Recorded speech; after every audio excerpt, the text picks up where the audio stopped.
तो गाइस मैं हूं अंकित और आप देख रहे हैं रेसलिंग फैंस नेटवर्क। शुरू करते हैं गाइस अपनी बातों को हम लोग सबसे पहले जॉन सीना से। तो भाई अभी जॉन सीना के लिए रेसलमेनिया 41 के लिए बताया गया कि वो फेस करने वाले हैं लोगन पॉल को।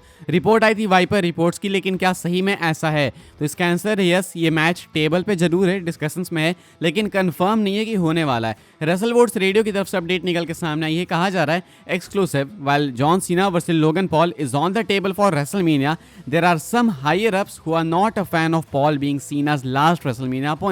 बताया जा रहा है कि जॉन सीना लोगन पॉल का मैच जरूर से रेसलमेनिया के लिए डिस्कस किया गया है, लेकिन बहुत से ऐसे हायर अप्स हैं, कुछ हैं जो कि इस मैच को नहीं देखना चाहते हैं। कुछ हायर अप्स हैं जो कि कह रहे हैं कि भाई लोगन पॉल तो बिल्कुल नहीं होना चाहिए। कुछ कह रहे हैं कि वो ओके हैं इस मैच के साथ में, दोनों मेगास्टार से ठीक है, लेकिन रेसलमेनिया में ये वाला मैच नहीं होना चाहिए। यानी कि डब्ल्यूडब्ल्यूई के अंदर खुद हायर अप्स इस मैच के लिए रेडी नहीं है, कन्विंस नहीं है। हालांकि ये मैच डिस्कस किया गया है, लेकिन डिस्कस करने में और प्लान होने में दोनों में बहुत डिफरेंस है। तो ये प्लान नहीं है। इससे पहले अपडेट निकल के सामने आई थी कि डब्ल्यूडब्ल्यूई प्लान कर रही है इस मैच को।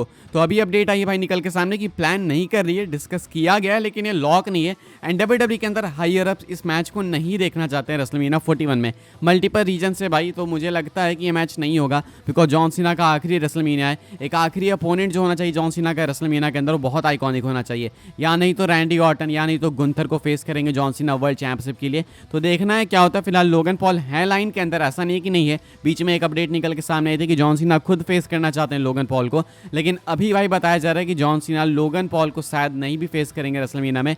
हो सकता है गुंथर, हो सकता है कोडी, हो सकता है रैंडी ऑर्टन, किसी और को हो सकता है मे भी फेस करे। तो फिलहाल ये कुछ अपडेट है भाई जॉन सीना की तरफ से। मैंने पहले कह रखा भाई कि मैं चाहता हूं कि जॉन सीना फेस करे ब्रॉन ब्रेकर को। मुझे नहीं लगता है कि जॉन सीना रेसलमेनिया में बनेंगे champion, world champion I mean. तो ऐसे में इंटरकॉन्टिनेंटल चैंपियनशिप आप उनको दे दो रेसलमेनिया में ब्रॉन ब्रेकर के अगेंस्ट मैच रेसल करा के। तो मैं तो ये चाहता हूँ। बाकी आप कौन सा मैच देखना चाहोगे कॉमेंट करके बताना। सीना वर्सेस लोगन पॉल ये डिस्कस किया गया है, लेकिन प्लान नहीं है। हायर अप्स इस डिसीजन के अगेंस्ट हैं। आगे बढ़ते हैं गाइस, बात करते हैं अगली स्टोरी के बारे में, जो कि भाई एक मैसिव स्टोरी है। एंड अभी से कुछ टाइम पहले अपडेट निकल के सामने आई थी मार्क सेपिरो की तरफ से। इन्होंने खुद ही बोला था भाई कि डब्ल्यूडब्ल्यूई जो है आने वाले टाइम के अंदर और भी 2 नाइट इवेंट्स करने वाले हैं। यानी कि अभी तो रेसलमेनिया 2 नाइट इवेंट, अगले साल समरस्लैम भी हमें 2 नाइट देखने को मिलेगा। उसके बाद समरस्लैम के लिए भी ये न्यू नॉर्म हो जाने वाला है कि समरस्लैम भी भाई अब 2 नाइट की सोच प्रोड्यूस कर रही है। लेकिन अब भाई बस इतना ही नहीं, बल्कि WWE royal rumble and money in the bank को भी 2 नाइट इवेंट ही बनाने वाली है। यानी कि अब WrestleMania, SummerSlam, money in the bank and royal rumble, ये चारों इवेंट्स आपको साल में 2 नाइट शोज प्रोड्यूस करते हुए दिखेंगे।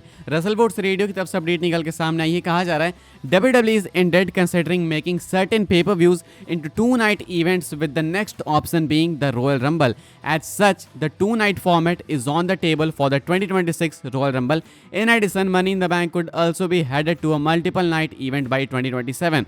कहना है यहाँ पे रेसलवोर्ड्स रेडियो के अंदर रेसलवोर्ड्स का कि WWE कंसीडर करिए भाई और भी इवेंट्स को 2 नाइट इवेंट बनाने का। एंड मार्क सेपिरो ने इसको पहले भी कंफर्म कर रखा है, खुद से कह रखा है। तो अब जो नेक्स्ट फॉर्मेट है भाई 2 night format, sorry next show के लिए जो फॉर्मेट है वो अप्लाई होगा रॉयल रंबल के लिए। डब्ल्यूडब्ल्यूई 2025 के रंबल में ही ये करना चाहती थी, लेकिन यहाँ पे हो नहीं पाया। 2026 के रॉयल रंबल से भाई आपको 2 नाइट रंबल किक ऑफ होते हुए दिखेगा। एंड उसके बाद एक न्यू नॉर्म बन जाने वाला है रॉयल रंबल के लिए भी। एंड इतना ही नहीं भाई, बल्कि मनी इन द बैंक भी मल्टीपल नाइट इवेंट बनेगा, 2 नाइट इवेंट बनेगा 2027 से। यानी कि 2027 से आपको मनी इन द बैंक भी भाई 2 नाइट इवेंट ही बनते हुए दिखेगा। अब एक अच्छा डिसीजन है या फिर बुरा, आप कमेंट करके बताना। देखो एक बोलते हैं ना कि अति किसी भी चीज़ का खराब होता है, तो शायद डब्ल्यूडब्ल्यूई पर असर पड़ सकता है। लाइक रेसलमेनिया स्पेशल लगता है because 2 night mania, let's go. अब समरस्लैम आएगा फिर भी लोग सह लेंगे, चलो ठीक है समरस्लैम भी भाई रेसलमेनिया से कम थोड़ी है।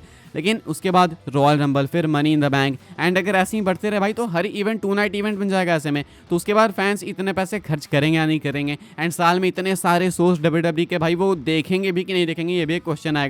कहीं ऐसा हो जाए कि बहुत ही ज़्यादा लोग देखने लगे एंड बोर हो जाएं। लेकिन हाँ, रॉयल रंबल का सेंस बनाता है पर्सनली मेरे लिए, because men's rumble match, women's rumble match दोनों आप करा सकते हो अलग अलग नाइट्स में, एक नाइट 1 में एक नाइट 2 में। ये अच्छी चीज़ है। लेकिन सर्वाइवर सीरीज़ का मुझे लगता है भाई कि ज़्यादा सेंस नहीं बनेगा अगर आगे जाके ये करेंगे तो। मनी इन द बैंक का भी सेम सेंस बनता है, लेकिन money in the bank top 4 में से नहीं है, बिग 4 में से नहीं है। लेकिन इसको कंसिडर करें तो शायद एक हिंट हो सकता है कि आने वाले टाइम में बाकी भी जो मिड इवेंट्स हैं, 2nd टियर या 3rd टियर इवेंट्स में भी आपको वो भी देखने को मिले भाई ऐसे ही 2 नाइट इवेंट बनते हुए। तो आप इस डिसीजन से भाई खुश हो या फिर नहीं, कमेंट करके बताना। मुझे लगता है अभी से 5-6 साल बाद ऑलमोस्ट हर इवेंट 2 नाइट इवेंट बन जाएगा। जैसे पहले ये था ना कि नहीं भाई डब्ल्यूडब्ल्यूई इंटरनेशनल पेपर व्यूज़ नहीं कराती है, तो अभी कैसे कराने लगे, हर दूसरा पेपर व्यू इनका बाहर ही होता है। अब तो मतलब हर एक पेपर व्यू होता है, हर दूसरा भी नहीं। तो ऐसे में भाई हो सकता है ये न्यू नॉर्म बन जाए एंड आने वाले टाइम में हर पेपर व्यू 2 नाइट इवेंट ही बन जाए। आगे बढ़ते हैं गाइस, हम लोग बात करते हैं अगली स्टोरी के बारे में, जो कि वाइपर रैंडी ऑर्टन को लेके। तो भाई रैंडी ऑर्टन का क्या स्टेटस है मंडे नाइट रॉ के नेटफ्लिक्स प्रीमियर के लिए, वो मैं आपको बता देता हूँ।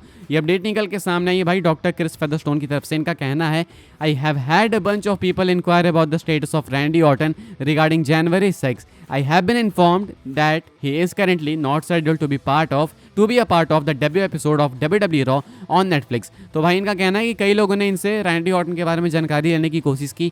इनको मालूम चला अपने सोर्सेज से कि रैंडी ऑर्टन करेक्टली शेड्यूल्ड नहीं है भाई मंडे नाइट रॉ के नेटफ्लिक्स प्रीमियर एपिसोड का पार्ट होने के लिए। यानी कि रैंडी ऑर्टन आपको भाई मंडे नाइट रॉ के नेटफ्लिक्स डेब्यू एपिसोड में नहीं देखने को मिलेंगे। देखने को मिलते हैं भाई तो बहुत अच्छी बात होती है, बिकॉज एक हिस्टोरिकल एपिसोड होने वाला है, हिस्ट्री क्रिएटिंग एपिसोड होगा। एंड रैंडी ऑर्टन भाई जितना कंट्रीब्यूट कर चुका है पिछले टाइम में WWE के लिए, एंड जितने लॉयल हैं भाई, मुझे लगता है कि रैंडी ऑर्टन यहाँ पे होना डिजर्व करते हैं। हालांकि इस रिपोर्ट का कहना है कि रैंडी ऑर्टन करेंटली शेड्यूल्ड नहीं है। हो सकता है बाद में प्लान्स चेंज हो, कोई नई अपडेट आएगी तो मैं आपको बताऊंगा, लेकिन अभी रैंडी ऑर्टन के लिए प्लान्स नहीं है एंड वो शेड्यूल्ड नहीं है इस मंडे नाइट रॉ के नेटफ्लिक्स प्रीमियर एपिसोड के लिए। बैड न्यूज़ है ऑब्वियसली, आप क्या सोचते हो कमेंट करके बताना। बाकी इसी की बात करें भाई मंडे नाइट रॉ के नेटफ्लिक्स एपिसोड की, तो रॉब फी को आप जानते हो कि भाई रॉब फी आए थे जब ब्रे वाइट वापस आए थे, तो ये WWE के भाई लॉन्ग टर्म क्रिएटिव पार्टनर हैं, पार्टनर क्या मतलब वर्क करते हैं WWE के साथ में। तो WWE director of long term creative Rob Fee says Netflix Raw premiere will be WrestleMania adjacent type of show, यानी कि रेसलमेनिया टाइप कहीं आपको मंडे नाइट और नेटफ्लिक्स प्रीमियर देखने को मिलेगा। ये ट्रिपल एच भी कह चुके हैं।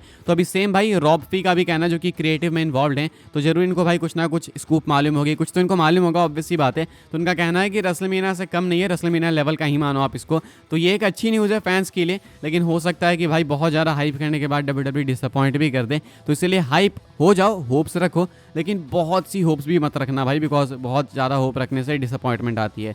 आगे बढ़ते हैं गाइस, हम लोग बात करते हैं आखिरी स्टोरी के बारे में, जो कि मंडे नाइट रॉ की व्यूअरशिप को लेके। तो भाई रॉ की व्यूअरशिप निकल के सामने आ चुकी है। क्या है व्यूअरशिप, मैं आपको बता दूं, ये टेप्ड एपिसोड था तो भाई व्यूअरशिप डाउन होनी थी, एंड सही बोल रहा हूँ भाई मैं, डाउन हो भी गई है।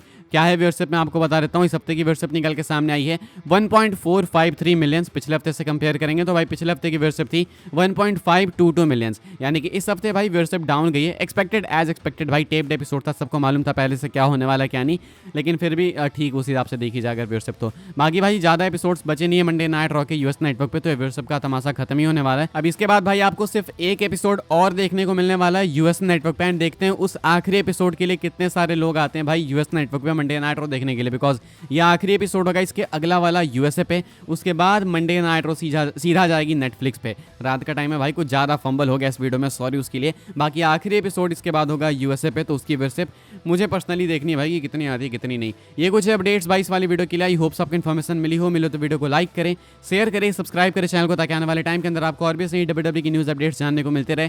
फॉलो कर सकते हैं आप लोग मुझे इंस्टाग्राम एंड ट्विटर पर, लिंक आपको मिल जाएगी डिस्क्रिप्शन में। ज्वाइन कर सकते हैं व्हाट्सएप चैनल को, उसके भी लिंक डिस्क्रिप्शन में। मिलूंगा मैं आपसे अगले वीडियो में, तब तक के लिए good bye, thanks for watching.